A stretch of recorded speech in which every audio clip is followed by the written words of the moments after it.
오늘 말씀을 다시 한번 읽어봅니다. 20절 시작.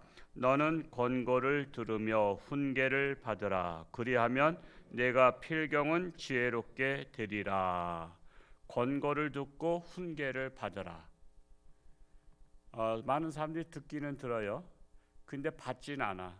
듣기는 들어도 한쪽 귀로 듣고 한쪽 귀로 흘려버려요. 그런데 권고와 훈계는 같은 말인데 그것을 듣고 받으라는 것입니다. 받는 것은 어디에서 받죠? 여러분, 말은 귀로 받고 귀로 듣고 마음에 받습니다. 마음이 그릇이잖아요. 제가 마음 창고라 했잖아. 그러니까 귀로 듣고 눈으로 보고 마음으로 받아요. 입으로 먹는 것은 위장에서 받고, 그냥 먹는 양식은 위장에서 받고, 지식의 양식, 영의 양식은 마음에서 받는 것입니다. 그래서 너희는 권고를 듣고 그것을 거부하지 말고 훈계를 받아들여라, 이렇게 말씀하고 있어요. 그런데 이 권고는요, 주로 누가 하느냐? 어르신들이 권고하잖아요. 어르신들이 하거나 선생님이 하거나 아니면 선배가 하거나 이렇게 하면 되게 받아요. 그렇죠? 어르신이 하는 말씀이니까, 또 선배가 하는 말이니까 받습니다. 선생님이 하신 말씀이니까 받습니다. 그럴 때는 대체적으로 이렇게 잘 수용하는 편이에요. 운동선수들도 마찬가지예요. 운동선수도 감독이 권고하거나 훈계하면 듣죠. 또 코치가 권고하거나 훈계도 들어요. 히딩크 감독이 축구 우리나라를 4강으로 올릴 때에 자기가 원하는 훈련 시스템이 있었어요. 근데 그 훈련 시스템이 다른 때 하는 것과 달라. 그리고 단순 반복 지속 강해한 거야. 맨날 단순 반복 지속 강해하니까 짜증나는 거야. 여러분, 똑같은 거 계속하면 짜증나는 거 아시죠? 그래서 그것을 조금 앙탈을 부리거나 조금 삐딱하게 나간 사람들은 다 그냥 아웃시켰어. 너는 자격 없다, 아웃. 그래서 끝까지 잘 들은 선수들을 만들어서 축구 대표 선수 만든 거야. 그때 떴던 스타 축구 선수가 박지성. 월드컵에 나가기 전까지는 박지성 선수가 잘 몰랐다고. 그런데 감독의 말씀을 그냥 권고를 받아들이고 훈계를 받아들이고, 그래서 철저하게 그 시스템대로 훈련을 받았어요. 그래서 박지성 감독이 그래서 뜬 거예요. 그러니까 권고나 훈계는 여러분 그걸 받아들이면 대박 터지는 거예요. 대박. 그거를 안 받아들이면 별 볼 일 없는 거예요. 그러니까 똑같은 대개 선수들에도 권고를 받느냐 아니면 거부하느냐에 따라서 천지 차이가 되는 거예요. 천지 차이가. 그런데 친구가 권고를 하거나 후배가 권고를 해요. 그러면은 받아들이기가 쉽지 않아. 왜냐하면은 같지 않게 생각해. 너나 나나 비슷한데 뭘 네가 나한테 훈계하느냐. 그리고 후배가 권고를 하면은 야, 이게 자식 내가 더 경험이 많은데 하면서 자존심 상해하는 것을 볼 수가 있습니다. 그러면은 이제 화를 내는 거예요. 화를 내고 기분 나빠하는 거예요. 기분 나쁘다 그러잖아요. 기분이. 기분 나쁘다고 해서 마음이 상했다는 것 아닙니까? 뿐만 아니라 직장에서도 부하가 상사한테 권면하면 그 부하는 찍힙니다. 이것이 건방지게 어떻게 난 상사한테 말이야 이래라 저래라 훈계를 둔다고 화를 냅니다. 자, 그렇다면 잘 생각해 보세요. 자, 대통령이 되면은 최고잖아요. 여러분, 우리나라에서 대통령 되면 최고라고. 그러면 최고라고 생각하는 그분이 장관은 또 밑이라고 생각하잖아요. 우리가 이제 서열로 따지자면, 그러면 장관이나 국회의원이나 비서실이나 이런 데서 권고를 하면 여러분 듣겠어요, 안 듣겠어요? 이게 듣는 게 쉬운 게 아니에요. 듣는 게 제가 아까 말씀드렸죠. 상사가 부하 직원의 권고를 듣는 것이 쉽지 않은 것처럼, 그리고 나이 드신 분이 젊은 애들이 권고하는 것을 듣지 않는 것처럼 대통령이 되면은 아랫사람이 권고하면은 기분 나쁜 거야. 우선 기분 나빠. 내 일에 배든다고 대통령 된 사람인데 너는 대통령도 못 됐잖아. 장관 주제에, 국회의원 주제에 나한테 무슨 훈수를 둬? 그러면서 이 마음에 받아들일 자세가 없게 되는 거예요. 그러니까 국민들이 막 이렇게 하고 상소문을 올리고 얼마 전에 시무 7조라는 것을 올리고 그 아주 뼈를 때리는 메시지거든요. 근데 아직까지 제가 그것에 대해서 좀 이렇게 말씀해 달라고 하는데 말을 못해. 뼈 때리는 말씀을 했는데도 말을 못해. 그러니까 여러분 참으로 우리 대통령만의 문제가 아니라 우리 자신들도 잘 돌아봐야 돼요. 나보다 아래 것이라 생각한 사람들이 권고하면 듣는가? 우리 예를 들어서 권사님은 집사님이 권고하면 아유 이 집사가 권사한테 그래? 안수 집사님은 서리 집사가 권고하면 아유 서리 집사인 주제에 그래? 장로님이 또 집사님들이 권고하면 기분 상하고 그거 그렇고 목사도 또 그렇다고요. 성도들이 목사한테 이렇게 해라 저렇게 해라 그러면 그 기분 나쁠 수 있단 말이에요. 근데 그것을 받아들일 수 있으면 꽤나 괜찮은 목사, 꽤나 괜찮은 장로님, 꽤나 괜찮은 안수집사 권사. 구역장이 권고하는 것을 교구장이 받아들이면 꽤나 괜찮은 교구장. 구역 성도가 구역장님한테 구역장님 좀 이렇게 좀 해, 우리 이렇게 좀 인도해요. 항상 자꾸만 잔소리하네. 그걸 잔소리라 하잖아. 그거 권고잖아요. 권고. 잔소리가 권고라고. 그래? 그럼 그거 좋은 거야. 그러면서 내가 몰랐었는데 우리 구역 성도님의 말씀대로 우리 이렇게 해봅시다. 그 정도면 꽤나 괜찮은 구역장이야. 근데 구역장도 못하는 주제에 나한테 무슨 이래라 저래라 그래? 그러면 그분은 소인배죠. 소인배. 우린 대인배가 돼야 되는데. 그래서 여러분 권고를 듣고 훈계를 받아들이면 어떻게 된다래요? 지혜롭게 된다는 거예요. 지혜롭게 되는 겁니다.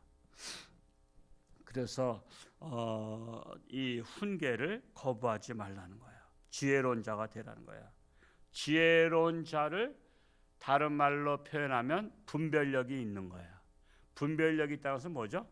옳고 그름을 분별할 수 있는 거예요. 옳고 그름을 분별할 수 있어. 그래서 이 분별력이 있어야 되는 거예요. 오늘날에 정말 우리나라 국민들이 정말 분별력이 없어요. 분별력이 없어요. 분별력이 없다 보니까 누가 선동하면은 거기에 그냥 우르르 하잖아요. 누가 선동하면. 여러분 그 중국이 원래는 장개석이가 대통령 됐었죠. 최고의 지도, 그 당시 대통령인지 하여튼 최고 지도자인데 그 당시에 공산당이 생기면서 모택동이가 이제 잡았잖아요. 모택동은 선동에 또 능가한 사람이야. 선동. 그래가지고 막 선동을 했어. 선동을 하면서 그러니까 대개가 선동꾼들한테는 인기가 좋고요. 사람이 많이 따라. 그래서 모택동의 선동에 다들 넘어간 거예요. 왜냐하면 유토피아 세상을 만들어주겠다는 거야. 똑같이 잘 먹고 잘 사는 세상. 여러분 이 세상은요. 똑같이 잘 먹고 잘 살 수가 없어. 왜? 부지런한 사람도 있지 게으른 사람도 있지. 그리고 또 똑똑한 사람이 있지 미련한 사람이 있지. 그러니까 똑같이 잘 사는 세상은 여러분 있을 수가 없어요. 근데 이제 그 말에 이제 환장들 해가지고 붙은 거야. 그래가지고 장개석 그 군대를 이게 쫓기다 대만으로 간 거 아니에요. 그래서 지금 자유중국은 대만이잖아요. 대만. 거기는 이제 총통이라 그러나 총리라 그러나 있고, 그 모택동이가 정권을 잡은 거야 중국을. 그래서 공산국가 만들었어요. 그리고 자기 앞에서 충성했던 사람들은 그래도 조금 생각이 있는 사람들, 똑똑한 사람들이야. 그래서 이 사람들을 어떻게 했냐면은 당신들은 이 나라의 국민들을 깨우는 사명을 가져야 된다고 해서는 각 지방으로 다 보냈어. 각 지방으로 다 보내고 몇 년 동안 있으면 이제 중앙에서 불러다가 높은 자리에 준다니까 각 지방으로 다 갔어. 각 지방으로 다 보내고 나서 안 불렀어, 평생. 그래서 노동자로 다 평생을 살다. 그러니까 모택동을 가장 지지했던 그 측근들은 다 지방으로 보내서 그냥 폐인 만들어 버린 거야. 폐인 만들어 버리고 자기 편, 자기 마음과 통하는 사람들만 지도자로 세운 거야. 그렇게 지도자 세우고 나서 공산화된 거예요. 여러분, 그래서 이 선동꾼들의 거기에 넘어가면 망하는 거예요. 저 북한도 마찬가지죠. 북한도 김일성이가 들어가면서 그냥 처음에 가문이설. 특별히 이 김일성의 가문은 또 예수 믿는 집이야. 그 애가 댁도 예수 믿는 집이고 자기 집도 예수 믿는 집이야. 그리고 애삼촌이 또 목사님이셔. 애삼촌이 목사님이니까 하기가 좋은 거야. 그래서 애삼촌 목사님이 목사님들을 만나서 설득하는 거야. 설득. 우리 조카가 지도자가 되면 이 나라가 그냥 하나님 잘 믿는 나라, 세상 좋은 나라 된다고. 그래서 목사님들이 많이 또 거기에 넘어가서 지지했어. 우선은 정권을 잡으면 지지를 받아야 되잖아요. 그래서 막 지지했어. 지지해가지고 정권이 이제 딱 잡은 거야. 정적들은 하나하나 쳐나가고 죽여버리고.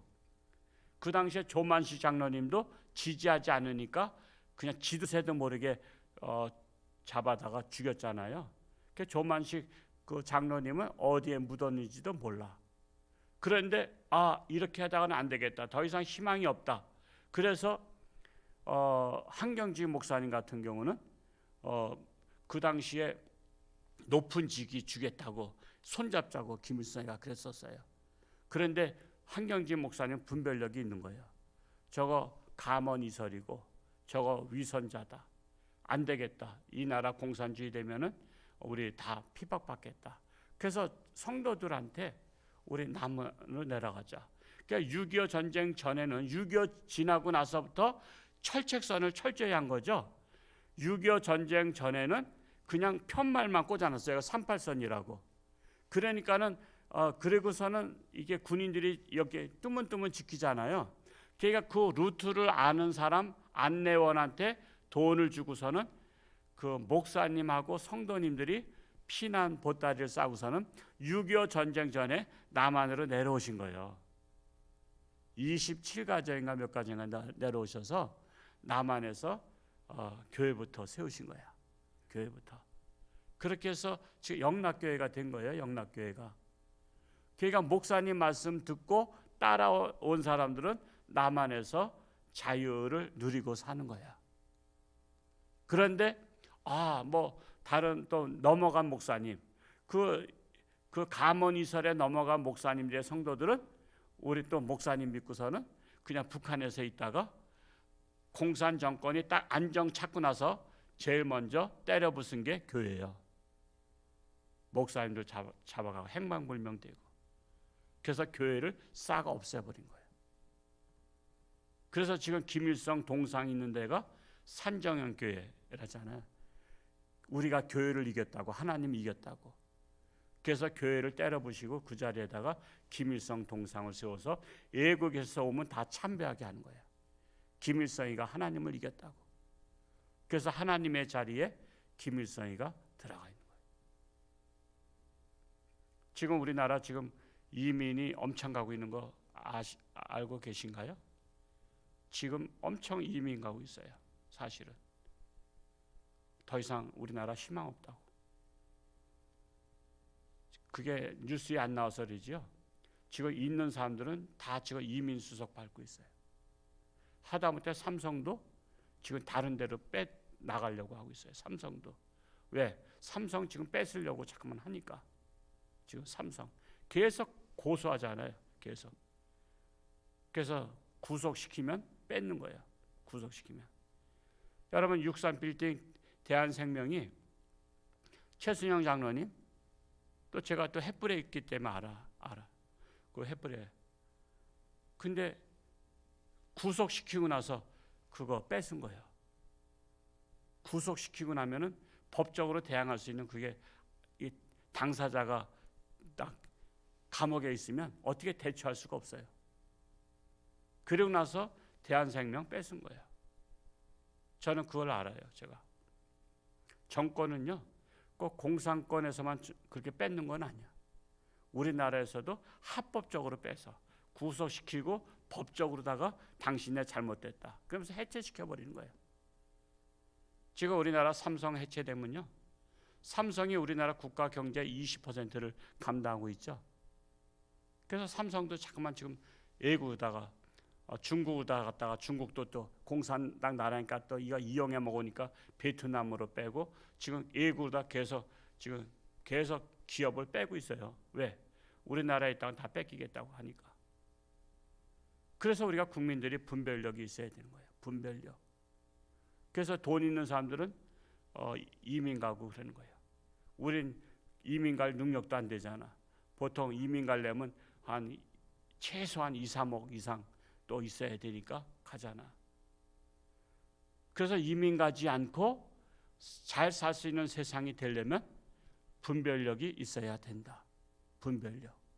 그래서 분별력이 있어서 우리나라의 지도자들을 잘 선택하고 나라를 위해서 헌신할 사람을 선택하고 정말 희생정신 가진 사람, 이런 사람을 분별할 수 있어야 우리나라가 앞으로 희망이 있어요. 근데 분별력은 어디서 나오죠? 하나님의 말씀에서, 지혜에서 나옵니다. 지혜에서. 우리가 하나님의 말씀으로.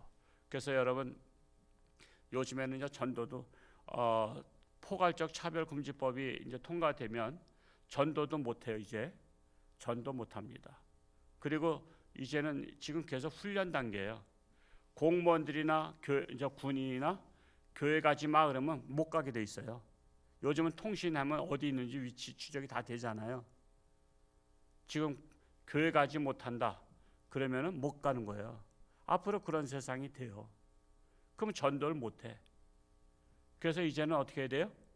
이제는 그나마 지금 우리가 이게 통신 통해서 지금 계속 전도해야 돼.